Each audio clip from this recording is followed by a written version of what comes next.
Blessed evening to each and everyone. Welcome to Anything Goes with DJ Happy on GCCF. Dito muna. That's right. Isang mapagpalang gabi po sa ating lahat. Good evening to each and everyone. Sa lahat po ng mga nakatune in ngayon sa oras na ito. Isang mapagpalang gabi po sa ating lahat. Sa oras na ito, malamang po ay you're having your dinner right now, no? Sa mga oras na ito. Yung iba po tapos na siguro maghapunan. Yung iba naman nagre-relax na siguro. You're having a cup of coffee or tea or kung anong beverages. Wow, tama-tama po.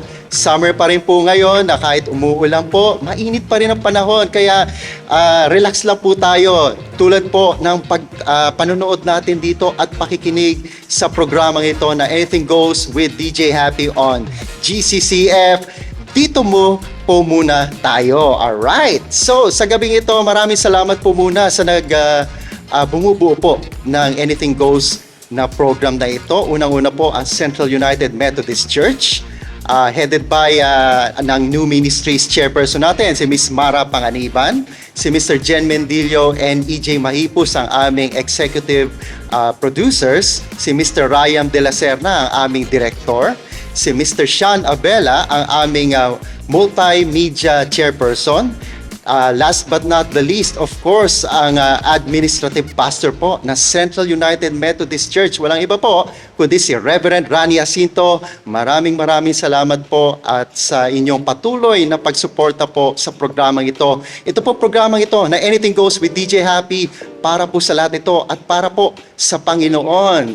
Kaya come everyone and be blessed. Alright, special thanks din po sa ating mga partners. First of all, Wingspart Unlimited Chicken Wings and Chicken Pops, Luminosa Health and Wellness Products, Stem Cell Powder Drink, and last but not the least, RCA Build Pro, redefining collaborative architecture. Maraming salamat po sa aming mga partners. Alright, dadako na po tayo sa ating special guest for this evening. Wow, malamang po marami po tayong matututunan ngayon sa gabing ito galing sa ating special guest and a little teaser po, no? A little introduction po para sa kanya. Hindi ko mo ulit pahabain kasi iniiwasan po natin ang spoiler, of course, di ba? Para may konting thrill, may konting excitement. Hindi lang pala konti, kailangan talagang exciting. So itong gabing ito, makakarinig tayo ng magandang messages, mga isi-share, no? At ang mga general information po, updates po na nangyayari po sa UMC. Ayan. First of all, ang ating special guest for this evening is the current pastor po ng English service po and the midweek service po ng Central United Methodist Church. So yun lang po ang introduction po sa inyo ngayon. At marami po nakakilala po sa kanya. I'm sure sa mga nanonood po sa atin ngayon sa oras ito, I know maraming mapapamiliarize kayo sa ating special guest for this evening. So, please welcome Reverend Carlos Onilla. Woohoo! Okay. Magandang gabi po, Pastor Carlos. Good evening, Brother Happy. Ang lagi ko sinasabi kay Happy, pag nagkikita kami, gusto ko happy siya. Since birth po. Magandang gabi at magandang umaga, magandang tanghali. Yes. Alam ko ito ay worldwide, no, Brother Happy, Yes. So I greet you with the love of the Lord. And it's a privilege and I thank you for this opportunity na ako masalang sa wakas. Yes. This is long overdue. Alam ko, Brother Happy, and my apologies. Ano ba ang nakaka-tense pala to? Nakaka-tense. Ito po, Pastor, no? First Oo, up po, yeah. I want to express, no, kami po, yung team po na Anything Goes. We are so honored, no? Ayan, nakasama na po namin kayo sa oras na ito. And we are excited, no? Na I know you are a man of full of wisdom po talaga. Totoo po yan. Marami pong ano dyan, no? Witness dyan, nakakilala po sa inyo. Ito po ngayon, si Pastor Carlos Onilla, magbabahagi siya, mag-share siya, magbibigay siya ng marami tayong matututunan sa kanya sa gabing ito. So, Pastor, sino po ba muna si Pastor Carlos Onilla? Ayan. Salamat, ano. Gusto kong sagutin yan sa dalawang paraan. Una, yung personal, no. Yes. Who am I personally? Ako ay lumaki sa Manila na rin, ano? Oh. At ako ay 64 years old na. Ayan, obvious naman. At kami ay 10 magkakapatid. Ang aking ina ay taga Bulacan, taga Paumbong Bulacan. Ang father ko ay taga Dagupan. Pero ako ay lumaki na dito sa Manila. Dahil 10 kami magkakapatid, alam mo, natuto ako ng pagkain ng maramihan, pero by portion. Kasi 10 kami magkakapatid. At ang ama ko lang ang naghahanap buhay. At ako'y nag-elementarya sa Manila na rin hanggang koleyo dito sa PCU, Philippine Christian University. At pagkatapos ako ay tinawag ng Panginoon sa ministry para maglingkod sa kanyang ubasan. At ang suma total, magmula nang ako ay tinawag noong 1987 hanggang ngayon, ako ay 35 years na sa paglilingkod sa ubasan ng Panginoon. So ako ay isang elder na, elder sa status at elder sa edad. Ayan, happy. Yun yung aking medyo on the personal note. Ang asawa ko, pwede bang i-share ko yun? Ano? Ang asawa ko ay isang guro at ako'y masaya. Ang aking life partner ay napaka-noble. Siguro lahat tayo, kinikilala natin yan na ang isang guro ay, kung walang guro, hindi natin mararating yung antas ng ating edukasyon ngayon. Siya ay isang public school teacher, si Ate Eloisa Ignacio Onilla. Evening po. At hello, Heart, tawagan namin yan, Heart. At meron kaming 2 anak. Yung aking panganay, si Carla Lucene, ay nagtuturo ngayon sa UP Los Baños. At ang aming bunso, si Isay, si Luisa Alexandra, ay incoming college. Hopefully, sana matanggap siya ngayon doon sa dream niyang university. So, pinagpe-pray namin. Wonderful. Napakaganda po, no? Pag nakikita po namin, no, yung family po nila Pastor Carlos, talaga po nakaka-inspire, yes, no? Tsaka, lagi silang nakasmile. Totoo po yan. Totoo yan. Lagi silang nakasmile. So, yun, maraming salamat po, Pastor Carlos, sa pagbahagi. Ayan, na shout out ang family. Magandang gabi po sa inyong lahat. Yan, Pastor, ito. It means po talaga, desire nyo po, naging desire nyo rin po talaga na mapasok po sa pagpapastor, sa paglilingkod sa Panginoon. And, yung mga time po na yon, talagang decision nyo po yun. Well, palagay ko, happy gusto kong sagutin yan. No one has the desire to enter into the ministry. Diyan yung mga kasama natin, lalo na yung mga PK, nagtataka sila, ano ba itong mundo natin na ito, no? Ano ba itong pinasok ng aming ama o ina, o diakonesa man, Ibig ko sabihin, no one has the desire until the Lord calls me. Yeah. Kailangan may calling eh. At dumating sa akin yon nung ako'y high school sa aking local church sa Santa Mesa Heights. At hindi pa ganoon kadali. Actually, may tinatawag akong wilderness experience. Ano ibig sabihin noon? After my calling, hindi ko alam kung ano nangyari sa akin. So parang ang tawag ko doon parang nanlamig ako bigla. Oh. Oo, considering na very active ako sa youth ministry. Hindi ko na isa-isahin, baka humaba, ano? Pero for 7 years, hindi ako nag-respond doon sa call na yon. And then, biglang hindi ko alam, sa local church ko, nagkaroon ng revival.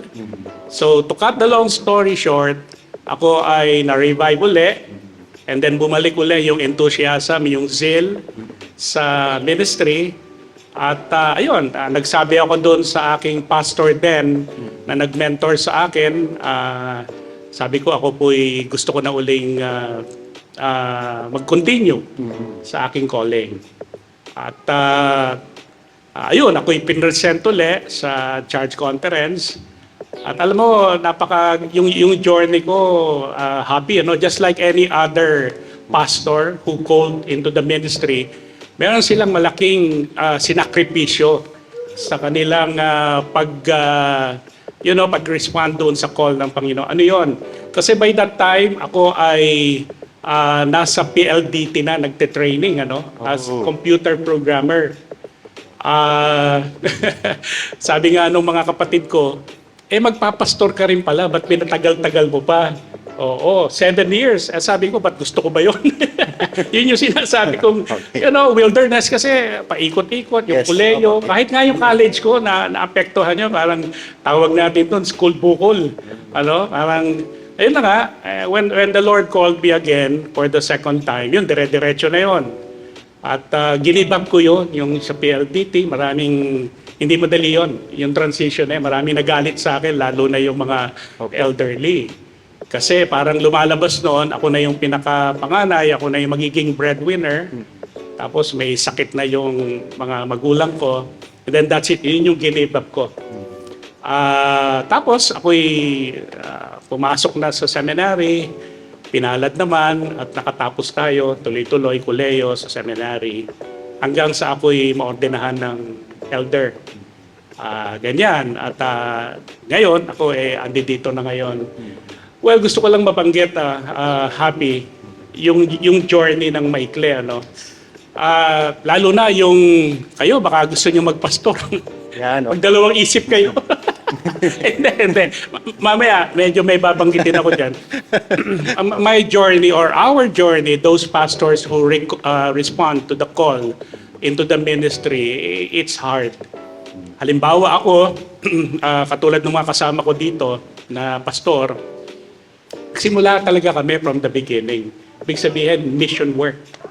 Oo, mission work talaga. Anong ibig sabihin nun? Walang miyembro, walang kapilya, hindi pa mga established churches. Kaya alam mo, napakahalaga nung call o calling. Kasi pag wala ka, kaya ako nasabi yan, dahil yung mga kasamahan ko na nag-decide to enter into the ministry, ngayon parang wala na sila. Kasi they expect so much. Na sabi nila, yung pagpapastor, ganito, puro blessing, puro or parang hindi pwedeng ang pananaw mo sa pagpapastor ay profesyon. Hindi ito trabaho. Well, in a sense, ito'y trabaho talaga dahil tatrabahuhin mo yan Pero hindi ito trabaho na katulad ng isang secular work o secular job. Ito ay trabaho, unang-una, ang dedication mo, ang buhay mo ay sa Panginoon. And then, sabi nga nung awit, ewan ko, hindi nyo na inaawit ngayon yan, pero dati nung panahon namin, one day at a time. One day at a time. We live day by day. So, magmula doon sa misyon, hindi mo alam, wala kang sweldo. Alam mo naman, Talagang sacrifice Yeah, ang United Methodist Church ay non-profit organization. Naalala ko nga dito lang sa Central, pag umulan, di ba, alam niyo yan, DJ, di ba, happy? Pag bumaha, walang dalo. Pag walang dalo, walang offering. Sasabihin ni Kuya yan, lugi negosyo. Kasi, gano'n ang buhay, gano'n ang buhay namin. Ibig sabihin, by the grace of God talaga. By the grace of God. Kaya, yan, ang pagpapastor ay kung ang hanap mo malaking pera, malaking sweldo, hindi ka para dito. So ayan, at by the grace of God, andito ako ngayon sa Central. Pero hindi madali ang pinagdaanan na That's yan. true po, opo. Base po sa kwento nyo, talaga po, napakahirap. Talaga yung sacrifice. Ayun may kita doon yung ano mo yung tinatawag na metal, yung tibay, no? Yung tatag, yung faith. Yung talagang faith mo sa Panginoon. Now, Pastor, no, tulad yan, yung mga to the point na yung mga ibang nagpastor na naisip nila, na-realize nila, pero other way around, no? Yung na-realize nila na parang hindi pala nakakabuhay. Parang gano'n yung dating, no? Ng profession na isang pastor. How do you feel about that? Sa kanila, disappointed ba? Parang meron din bang sama ng loob sa kanila? Of course po, di ba, syempre dumaan din po kayo. Dati kayo po yung mini-mentor. Then of course, being a senior or an elder pastor, I'm sure marami na po kayong minentor no? Na ganyan. Then, na-experience nyo siguro po yan na meron yung isa sa mga naging na minentoran nyo is yun nga, medyo naiba yung kanyang landas. So how do you feel nalaman about yun? that? Yan. Kung meron pong ganon. Yeah. Well, ang sagot ko diyan, ako diyan, gusto ko maging objective, Yes. Ulitin ko, sa ministry, sa pagpapastor, importante yung call. Yes. Oo, kasi yun ang magdi-define. Yun ang magdi-define. Kung saan ka dadalhin at kung saan ka nandito ngayon. Yung iba, nadadama ko yung frustration na parang they expect something. Halimbawa, lalo na yung may They expect something more. Correct. Lalo na yung may pamilya. Alam ko yan. Siguro ang advantage ko, nung ako'y nag-start sa mission, binata ako. In fact, ako'y late na nag-asawa, 34 years old na ako. Ako'y elder na nun. Naintindihan ko sila. Naintindihan ko in the sense na yung ministry, talagang sabi ko nga sa'yo, kung yan ang tingin mo bread and butter, hindi ka tatagal dyan. Aalis ka talaga dyan. Kasi, halimbawa, sa mission, kung ikaw ay nasa far-flung place, doon ka dinala, at wala ka sa city, magkaiba talaga yan, in terms of salary, yung mga perks. Yes, big difference po talaga. Big difference yan, So may pinag-aaral ka, tapos ikaw lang ang, ikaw lang ang breadwinner, lahat umaasa sa'yo, talagang magtatanong ka. Yes. Oo, tatanungin mo pati yung Diyos na tumawag sa'yo. Kaya yung iba, I don't blame them kung nag-decide sila na umalis sa ministry. Pero happy in my experience, na dati ako sa Board of Ordained Ministry, sila naman nagpapatuloy naman lahat. Ibig sabihin, sabi nga natin, God provides. Oo, nakakayanan nila yan. Pero meron ganun talagang mga karanasan na ang pagpapastor ay kasama talaga yung material na bagay. So, ganyan. Oo, siguro,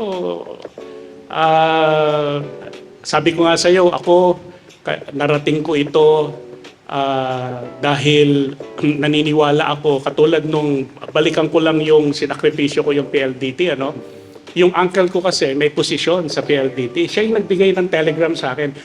Ano yon after ng EDSA Revolution, freeze ang hiring. Ako ay na-qualify na para magtrabaho sa PLDT.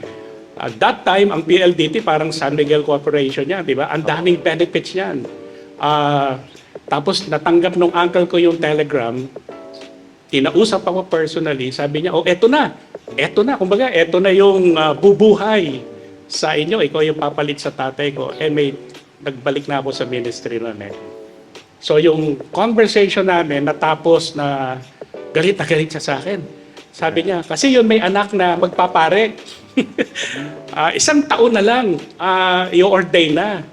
Alam mo talagang sabi nga, many are called but few are chosen.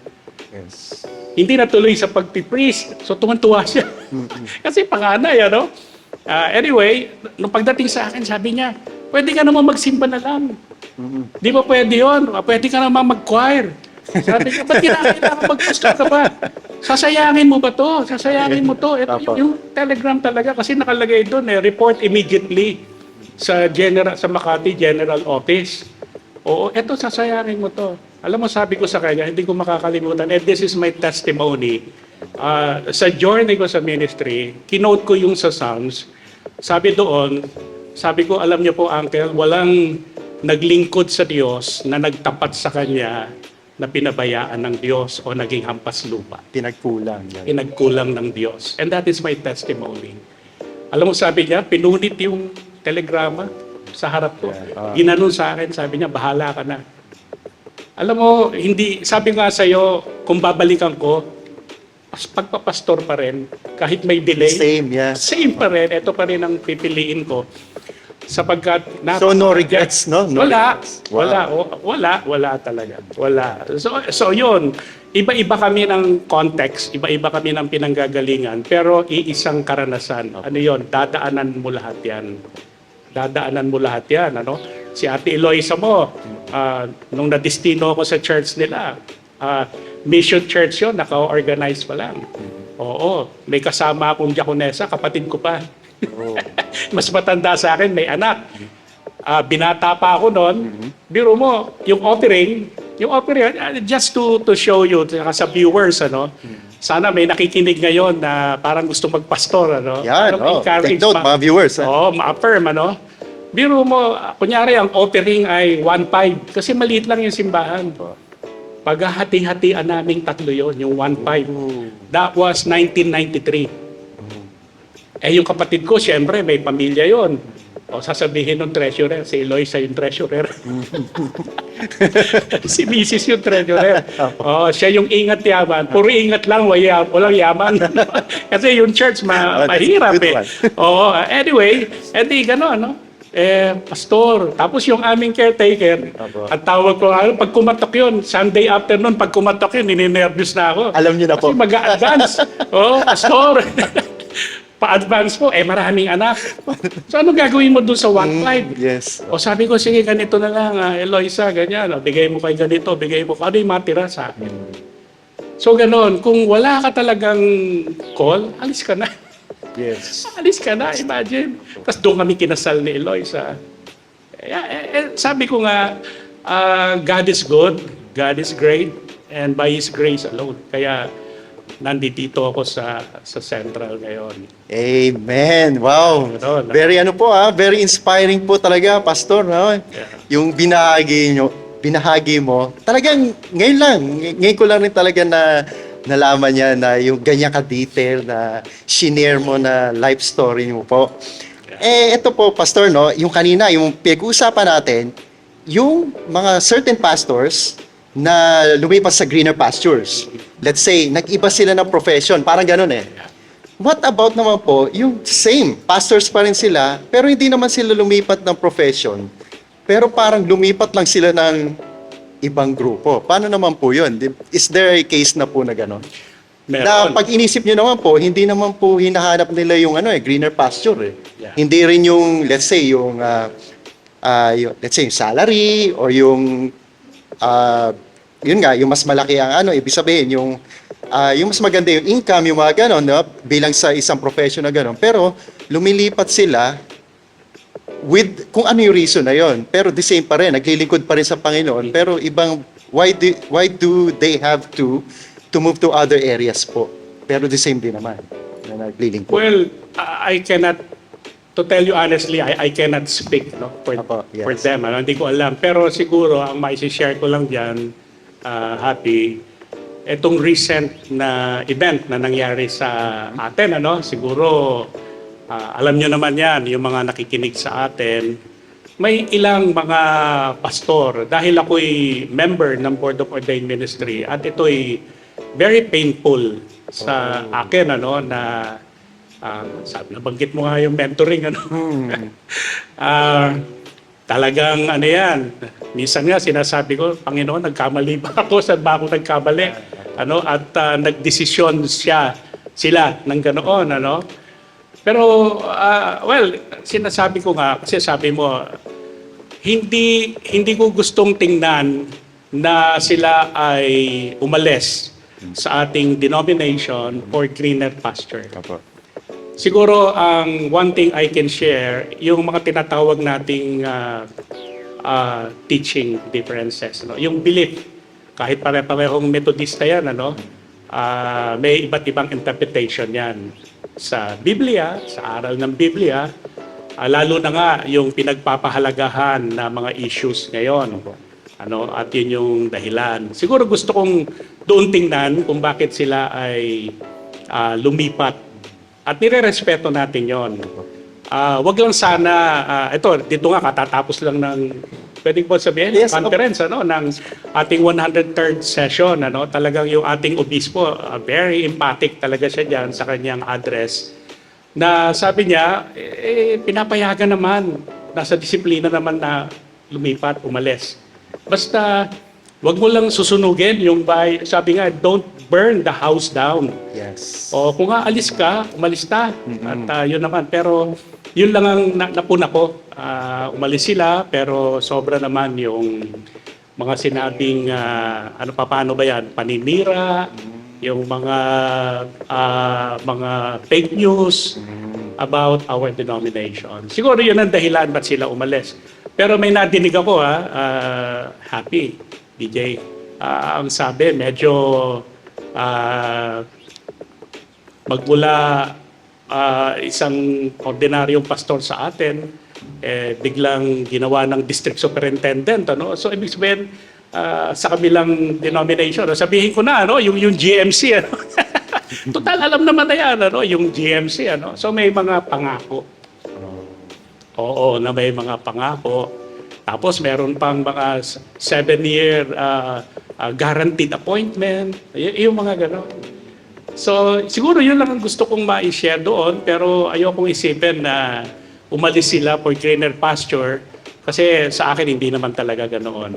Yun lang parang doctrinal differences na theological understanding differences na nire-respeto naman natin. Yung nga po, no, ang ganda ng sinabi ni Pastor kanina, yung do not burn the house down. Or may isa pang term dyan isa pa rin na saying na do not air your dirty linen. Yeah. Diba? Yung parang ganon. Pare-pareho tayo naglilingkod sa Panginoon, di ba? Pare-pareho tayong Correct. isa lang ang tinitingnan natin, isa lang ang Ama natin, no? Isa lang ang ating Savior, of course, ang Panginoon. Pero why do we have to get to the point na kailangan meron tayong conflict? Yung parang ganon. Now, Pastor, yun nga sa akin, I'm just curious, no? Bakit nangyayari yun? Is there some kind of conflict ba? Meron ba hindi pagkakaintindihan? Kaya gano'n. Alam mo, pag pinag-usapan natin Malalim. ang mga current issue ngayon, sabi ko nga sa iyo, kunyari, nagba-Bible study tayo. Nagba-Bible study tayo at ang topic natin ay forgiveness. Yes. Napakalinaw sa Bible, di ba? Forgiveness. Kailangan ka magpatawad. Sabi ng Diyos, kung hindi ka marunong magpatawad, ay hindi rin kita patatawarin. Very clear yun. Yes, po. Tapos pagka nag-sharing tayo, hindi lahat nag-agree doon sa sinabi ng Panginoon. Sasabihin, Pastor, pwede naman ako magpatawad, pero, yan. So, ibig sabihin, hindi pwede talaga na meron tayong freedom pagdating sa theological understanding and interpretation. Ngayon, dito sa issue na ito, yung issue ng hindi ako magde-delve deeply dito kasi hindi naman ito ang format ng natin, just a piece of information. Yung issue ng human sexuality, ayan lalo na yung LGBTQ+ community, ayan ang nag-divide sa ating simbahan. Kung bakit, yun na nga, lalo na yung mga umalis ngayon, ako'y nasa Board of Ordained Ministry, aalis sila dahil sila daw ay traditional. Sabi ko, traditional din naman ako. Lahat naman tayo dito ay traditional. Anong ibig sabihin nun? Hindi rin tayo pwedeng magkasal ng same-sex marriage because the state doesn't allow it. So, hindi tayo pwede talagang magkasal. Hindi katulad sa ibang bansa. May different context. That's one. Pangalawa, hindi tayo nag-ordain ng self-avowed homosexual, lalo na yung practicing. Yun yung mga traditional na stand natin. At of course, ang simbahan natin, lalo na itong Central, which I appreciated so much. Kasi ang motto ng church natin, open hearts, open doors, open mind. No? Ibig sabihin ng open doors, bukas ito para sa lahat. Yes. We do not discriminate. No, anybody who we are, who am I, lalo na pagdating ng communion. Pag communion nga, sa Sunday, bukas, communion. Ano? Lagi kong sinasabi, pagka ako'y nag-officiate, sinasabi ko, this is an open table. Yes. Di ba? Ito ay para sa lahat. Hindi mo pwedeng sabihin, oh, LGBTQ ka, hindi ka pwedeng mag-communion kasama namin. Hindi pwedeng ganon. Kasi ang common denomination natin, every time we receive the sacrament of the Holy Communion, lagi kong sinasabi na mayaman ka man, anuman ang status mo sa buhay, we are all just forgiven. Lahat tayo ay napatawad lang at yun yung inaalaala natin sa sakramento ng banal na komunyon. Pangalawa, yung bautismo natin, yung baptism natin. Alam mo, pag bata nga, eto sa July, may bibinyagan ako. Bata pa yan eh. Hindi mo pwedeng sabihin, teka, pag lumaki ka ba, bakla ka, tomboy ka. Hindi. Di ba? Bibinyagan mo siya yung sacramental effect noon, babaptize mo siya in the name of the Father and of the Son and of the Holy Spirit. Kaya nga binibili natin sa mga magulang sa church na siya ay miyembro, pero yung nurturing aspect noon ay nasa mga elders. Yes. Eh alam mo, mahalaga yung Sunday school. Si Teacher Banji, appreciate ko yung Sunday school. Ano? Sabihin ko yun kasi advisor ako ng nurture eh. Napakahalaga noon na nino-nurture natin ang mga anak natin. Opo. Yeah. Oo. So yan, yan yung mga sinasabi nating mga understanding na ako personally, tatanggapin ko lahat, hindi ako hahatol. Sabi nga nung isang pope, di ba? Who am I to judge? True. Opo. Oo. Yan, dami ko na nasabi.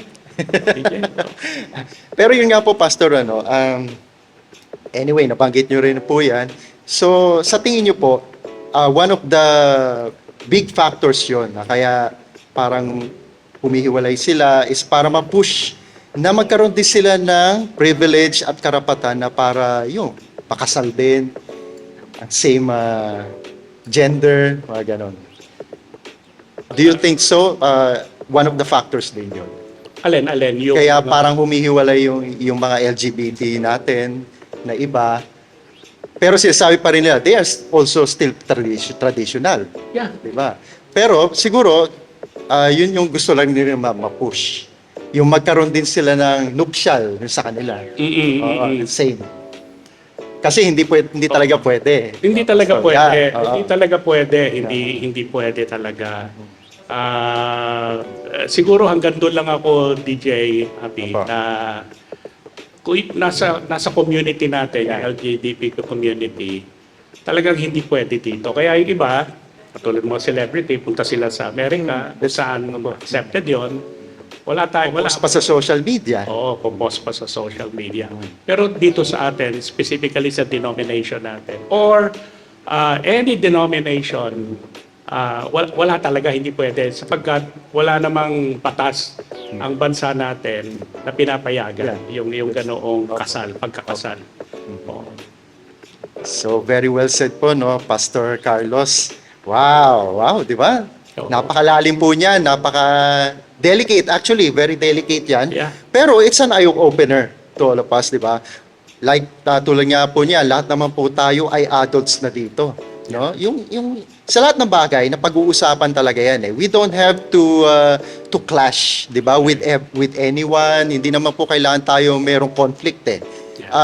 Ano lang po tayo, yung meron lang tayong kailangan na sasabi natin, napapakinggan natin yung para malinawan tayo.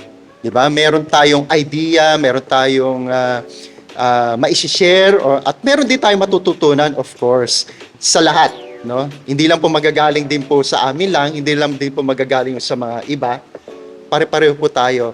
Ang nasabi ko lang po, importante pa rin yung unity. Yeah, Unity pa rin Yes, po talaga. I agree. Naisa lang po tayo eh. We are all servants ng Panginoon. Mapapastor ka man, or tulad ko po, members, di ba? Mga churchgoers. pare-pare po tayo. We are all servants of the Lord na meron po tayong role. 'Di ba? At ano unang-una po yun? Yung maglingkod po sa Kanya, manampalataya sa Kanya. Gawin po ang Kanyang mga utos. 'Di ba? At last but not least, kailangan masaya tayo. 'Di ba? Na naglilikod at nasa Panginoon tayo. Yun po importante doon.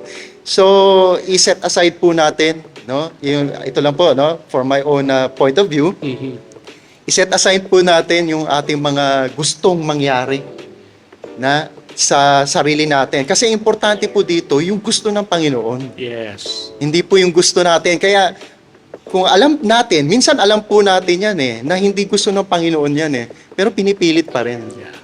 Di ba? Parang ganon. Let us check our hearts. Kailangan po, number one pa rin, ano yung gusto ng Panginoon. At kung ano yung paggagawa niya, yun ang gawin natin. Alright. So again, maraming salamat po ulit, Pastor. Yeah, naku, Now, thank you. Yeah. Ito naman po, no? Ano naman po mas... Ba tayo tapos?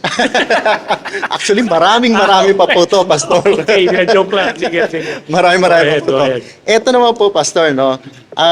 Bilang isang elder pastor po, for 35 years, tama Yeah, po, no? oo. 35 long years. Wow.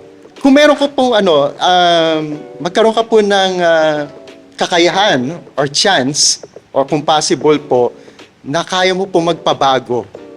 Meron ka may dadagdag na may babahagi na change para po sa UMC or sa paglilingkod, sa pagmi-ministry. Ano po 'yun? Ako, Happy, napakaganda niyan tanong mo, no? Parang lead question yan sa gusto kong i-share, no? Hindi ako. Yes. Kung hindi katatapos lang ng ating ng General Conference. At ang isa sa legislation doon na naipasa, ito ay hindi pa batas, ano? Pero may kinalaman ito sa constitutional law ng ating iglesia, no? Yeah. Ito ay magbibigay sa atin ng sa akin para sa akin, hindi ako nagmamarunong kasi hindi naman ako delegado sa aking maliit na information doon sa mga dialogue na ibinaba, mga interview na galing sa General Conference. Sabi mo kasi yung pagbabago, no? Palagay ko this will settle everything. Kasi yung mga nasa kabila, ang sinasabi nila ay kaya sila umalis sa UMC dahil nga doon sa issue ng LGBTQ+. At dahil doon ay gusto nilang humiwalay, ang tawag doon autonomy. Gusto nilang magsarili. At pag nagsarili sila, ibig sabihin they have nothing to do anymore sa pamamalakad ng United Methodist Church. Yung naipasa ngayon na legislation na ito ay iraratify pa, no? Ang tawag doon ay World Regionalization. Ano itong World Regionalization? Gusto kong i-share sa inyo, may konting ako, no? Yung World Regionalization is about restructuring the whole denomination. So anong ibig sabihin nung i-restructure ang the whole United Methodist Church worldwide? Ibig sabihin yan kasi yung setup natin ngayon, Happy, tayo ay, ang lahat ng nangyayari ay US-based sa Amerika. Sa Amerika. Disiplina natin, social principles natin, may mga ganyan tayo, no? Lahat yan ay ipinanukala sa Amerika at inaprubahan ng General Conference. Kaya meron tayong Book of Discipline at saka social principles. Itong World Regionalization, iminumungkahi na ito na papaaprubahan sa buong mundo na i-restructure tayo. Ano ibig sabihin? Ang Amerika kasi, isa silang jurisdictional conference. Outside America, meron tayong 7 central conferences. Europe, Africa, Asia, Eurasia, kasama lang ang Pilipinas diyan, So, tayo ay parang missional Central Conference, under tayo ng US. Halimbawa, maganda yung sinabi noong orientation ni AA. Sana maalala ko si DS Jerry na halimbawa, may mga issue sa Amerika na hindi issue sa atin. Oo, for example, naku, parang nakalimutan ko na yata yung ginamit niyang halimbawa. Basta kung may issue sa Amerika, okay, yun ay ile-legislate, dadali nila sa General Conference, okay, na hindi naman natin issue. Pagkatapos, aaprubahan ng General Conference yun. Pag inaprubahan yon, ang effect nun, kasama tayo doon. Yes. Opo. Kasama tayo doon. Oo, kaya nga, ang pangamba ng mga umalis ay sa ngayon, wala daw kasal ng same-sex marriage, pero what if? Puro what if eh. Oo, ngayon may divorce bill na nga eh. Okay? So, ganun ang sinasabi. Pag tayo ay na-restructure, ibig sabihin, hindi na tayo Philippine Central Conference, magiging Philippine Regional Conference na tayo. Ibig sabihin, ang Amerika ay United States Regional Conference. So, equal footing na tayo. Opo. Oo, yun ang mangyayari no. Hindi na tayo tumitingin sa Amerika para sa programa, para sa misyon, para sumunod tayo, hindi na. Opo. Ibig sabihin yan, meron na tayong freedom and flexibility bilang regional conference, bilang Pilipinas, na mag-amend, magdagdag sa ating book of discipline na papabor sa atin, na batay sa ating kultura na tanggap natin. For example, yung same-sex marriage, dahil we are a traditional country, pag ayaw natin yan, lagay natin sa book of discipline, hindi pwede yan. So, kung sa ibang bansa, pwede yan, sa atin hindi pwede. So, may freedom na tayo. Okay? So, pangalawa, sinasabi doon na hindi tayo pwede talagang mag-ordain ng mga self-avowed and practicing homosexual clergy. O, sa Amerika, pwede yan. Kasi kultura na yan, sinasabi natin. Dito sa atin, no, ilalagay natin yan. So, yan lang yung mga example. Ibig sabihin, in a sense, meron na tayong, may autonomous, na rin tayo, parang freedom, spirit. Actually, alam mo, sa totoo lang, kahit na hindi tayo mag-restructure, pinapayagan naman ng disiplina talaga. Na tayo sa Central na lang, hindi ako lalayo. Alam nyo sa Central, dito sa atin, DJ Happy, 99.9 ng expenditures natin, saan ang gagaling? Sa inyo, ng mga miyembro, sa atin, ng mga manggagawa. Tawag nga natin dyan, tayo ay mga stakeholder through our tithes and pledges. So yung mga tithes and pledges natin at saka yung mga donations, hindi galing sa abroad. O kung meron tayong mga miyembro na nasa abroad, miyembro pa rin sila, tawag natin centralized family. Yun ang nagpipinance ng programa natin. Di ba? Yung Now Ministries.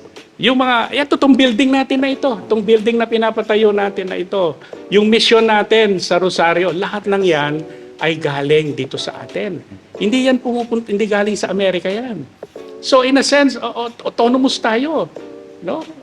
Siguro, sabi nga nila, hindi naman sabi, pero yun naman talaga, yung sweldo na lang, yung episcopal fund na lang ang hindi pa napuputol, kaya nakakonekta pa rin tayo sa Amerika. Of course, yan yung sinasabi natin na itong worldwide regionalization, which I personally favor, sinasabi natin, eto na yung papunta na tayo doon sa tayo ay magsasarili. Pero ang hindi ibig sabihin nito, kung ano yung gusto natin gagawin natin. Hindi. Tayo ay connected pa rin sa whole church in terms of mission, in terms of ministry. Yun ang napakalaga mission, ministry, at saka yung relationship. Hindi natin pinuputol yun. Napakahalaga yung tatlong aspeto na yon dito sa pag nag-restructure tayo.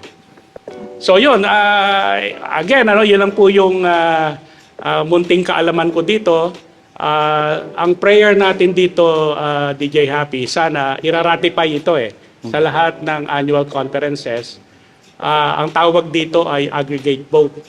Ibig sabihin, next conference year, tayo dito sa PAC, at saka yung mga annual conferences, sana pag pinagbotohan to, dalawa lang yan Gusto nyo bang yung worldwide regionalization o hindi?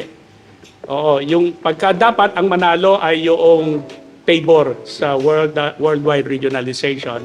Ibig sabihin nung aggregate vote, kunyari lang meron tayong 200 annual conferences, yung two-thirds. Ilan ang two-thirds ng 100 na lang, for example, ilan ang two-thirds ng yung mahuhusay sa math yan? Two-thirds. Ang 50% ay 50, di ba? Yes. Yung two-thirds, more than 50%. Opo. Kailangan makuha natin yon. Otherwise, hindi tayo magiging regionalized. So, Wow! Napakaganda naman po. naintindihan mo ba? Yes, Hindi ko Pastor. naintindihan yung sinabi. Actually, ang dami namin natutunan, no? Honestly, Pastor, no? Sabi ko na nga yung introduction ko pa lang po sa inyo, sabi ko, marami tayong matututunan dito. Wisdom, kaalaman. Totoo po yun. Tingnan mo, ang dami ko pong natutunan sa gabing ito. Maraming salamat po. Again, Salamat din. Pastor Carlos Onilia. It's an eye-opener. Totoo yun, nadagdagan ulit yung knowledge ko about yung mga ongoing current issues natin, yung mga nangyayari ngayon. Good and medyo not so good, it's the same, no? Balance ng yan eh. Ang maganda po noon, aware tayo, no? At kailangan po tayo mga members, mag-ano rin po tayo, no? Mag-research din tayo, pag-aralan din natin yan para maintindihan din natin yan. Yeah. No? I'm sorry maputol kita. Quick lang. Meron tayong etong worldwide regionalization, yung pagre-restructure ng ating struktura bilang Philippine Central Conference. Tuloy-tuloy yung orientation yan. Dito sa Central, magkakaroon tayo ng orientation yan para maunawaan ng lahat ng miyembro. Yun lang, DJ. Sorry. Opo. Maganda po yan, no? Pastor Carlos. We're looking forward for that. Yeah. Totoo po yan. Again, maraming salamat po ulit. It's an honor again. Wow, Pastor. it's a privilege. Wow, ang ganda. Ang ganda. Ganda. Dami ko natutunan. Now, the floor is yours sa oras na ito. Kung meron po kayong gustong patiin, i-promote, shout out po. Sige po. Yeah, well, salamat Sabi ko nga ito'y long overdue na Again, my apologies sa inyo, DJ Happy, sa staff, parang ano ba si Pastor? Hard to get, hindi. Nagkaroon lang ng medyo abiryan ng konti. Ayaw po. Pero ang mahalaga, nandito ako ngayon. So salamat. Salamat kay Sister Mar. Napakatyaga. Pastor, kailan ka ba pwede? Oo, ayun nga, sabi ko, June 1, after ng annual conference. So shout out kay Sister Mara na siyang head ng ating new ministries. Sa'yo, DJ Happy, itong staff dito, pwede ko silang banggitin, si Opo. Brother Jen, si Brother Rayam, talagang salamat. Yung aking mga kasamang mga pastor, by the way, papasalamat ako, nabanggit ko na ba kanina na natapos na yung reading ng appointment kahapon. Ay, opo. Sige. Well, salamat sa tiwala uli ng ating obispo ng Manila area, Bishop Rubinel Estrella, through DS Mel Sarangaya, Opo. na ako po ay nabigyan uli ng 1 taon ng Amen. pagkakataon na ako Congratulations po appoint. ulit. Salamat po at sisikapin nating mas lalo pa na yung ating paglilingkod dito sa Central. So salamat po sa kanila at yung aming team headed by DS Rani Jacinto, talagang napaka-energetic niyan nakakahawa. Nakakahawa. Hindi pwedeng hindi parang talagang nakakahawa siya. Yun ang magandang nakakahawa. Opo. So salamat sa aming team, bagamat talagang gano'n, kami ay mga itinerant pastor. Ibig sabihin dito, si Pastor Jordan ay magsaserve sa ibang church. Alam mo na ba yun? Ay, opo. Na magsaserve sa Wesley United Yes. Methodist Church. So, ako'y hats off kay Pastor Jordan. Sabi ko nga, parang ako na yung last man standing na magmula nung pre-pandemic na napunta rito. This is my 6th year. Wow. Ang 6 na taon by the grace of God. At so salamat sa aming team, bagamat si Pastor Jordan ay salamat sa tiwala ng ating mga kapatiran, ng leadership natin, ng council. At ako naman, DJ Happy, ako'y sa lahat ng napagdistinuhan ko, maliit o malaking simbahan, talagang I just give my best Amen. para sa Panginoon. Oo. So, ang aking pamilya, alam mo, si Eloisa, quiet lang yan, nandiyan lang yan. Pero yan ang malaking tulong sa akin. Salamat sa asawa ko, kapartner ko sa ministry, si Eloisa, yung dalawang anak namin, na pagka magbabasahan na aligaga. Ay. Alam mo lahat. Ayan, si Jen, ano? Pastor's kid yan. Mariretain ba tayo o hindi? Sa paano yung ganito? Puro gano'n, papaano, ano? Naintindihan natin sila. Oo. So, ayan, na-retain kami. Ayan, salamat. Biniyayaan tayo ng dalawang matalinong mga anak. Amen. Oo, salamat sa kanila. Ano pa ba? Salamat sa inyo. Basta salamat sa Panginoon.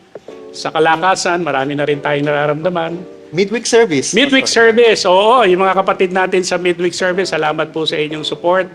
And by the grace of God, ay magsama-sama uli tayo itong conference year na ito. Talagay ko, yun lang. O, ano pa? Yung mga sponsors, yung mga partners. Yung mga partners, salamat po sa inyo, mga kapatid. You make these things possible. At sana magtuloy ito, DJ Happy, 100 taon. Salamat sa inyo. Napakagandang platform na ito. Oo, napakaganda talaga. At binabati natin yung mga nasa ibang bansa. Oo, sige. Amen. Maraming salamat po, Pastor. And I'll take this opportunity po na ibahagi po sa inyo ang isa pong maliit na token Oh, wow. of appreciation po for being here with us dito po sa Anything Goes with DJ Happy on GCCF. Kaya sa oras ito, Pastor, dito muna. Nandito ngayon si Pastor. So, maraming salamat po, Pastor Carlos, for being here. Please accept po. Thank you so much. Yeah. Thank you. Thank you. Thank you po. Maraming salamat. Ayan. It's an honor again, mga viewers. Maraming salamat sa inyong panonood at pakikinig sa oras na ito. I'm sure marami po kayong natutunan dahil ako mismo, wow, talagang pinipilit kong tandaan lahat nung ibinahagi ni Pastor Carlos. Talagang tatandaan ko yan at paulit-ulit kong papanoorin itong episode na to. Totoo po yan kasi ang dami kong na-realize, natutunan. And of course, hindi lang yung knowledge yung wisdom from one of our elder pastors po, no? Wow. Thank you. Isang malaking kagalakan po and an honor po for us, for you, for being here with us. Kaya again, tandaan po natin mga viewers, pansamantala po muna tayo maghihiwalay, no? Temporary naman po ito. See you again next Saturday, same time sa FB, sa FB Live, sa YouTube, Spotify, and TikTok. Later on po yun, 7 p.m. And of course, lagi po natin tatandaan na we are God's masterpiece. Ayon nga po sa Ephesians 2:10. Kung ano man ang pinagdadaanan mo, mabigat man o magaan, kung meron kang suliranin sa buhay, matinding problema, kapatid, lagi mong tatandaan, ikaw ay likha ng Diyos, ako ay likha ng Diyos, lahat tayo ay likha ng Diyos because we are God's masterpiece. Kaya meron po tayong halaga dahil nandiyan po ang Panginoon at lagi po natin siyang ilagay sa ating buhay at puso. Again, we can make a difference in our work. We can make a difference in our school. We can make a difference in our homes. We can make a difference in our church. And we can make a difference in everywhere we go and whatever the things that we are going to do. Meron po tayong magagawang pagbabago palagi. Bakit po? Lagay lang po natin ang buhay natin sa ang gitna ng buhay natin. Let God be the center of our lives. No, put God in the center of our lives. Kaya we can always make a difference. Again, maraming salamat po sa inyong lahat. Isang magpagpalang gabi po to each and everyone. Again, this is DJ Happy saying, pagpapala pa more and keep the faith everyone. God bless us all.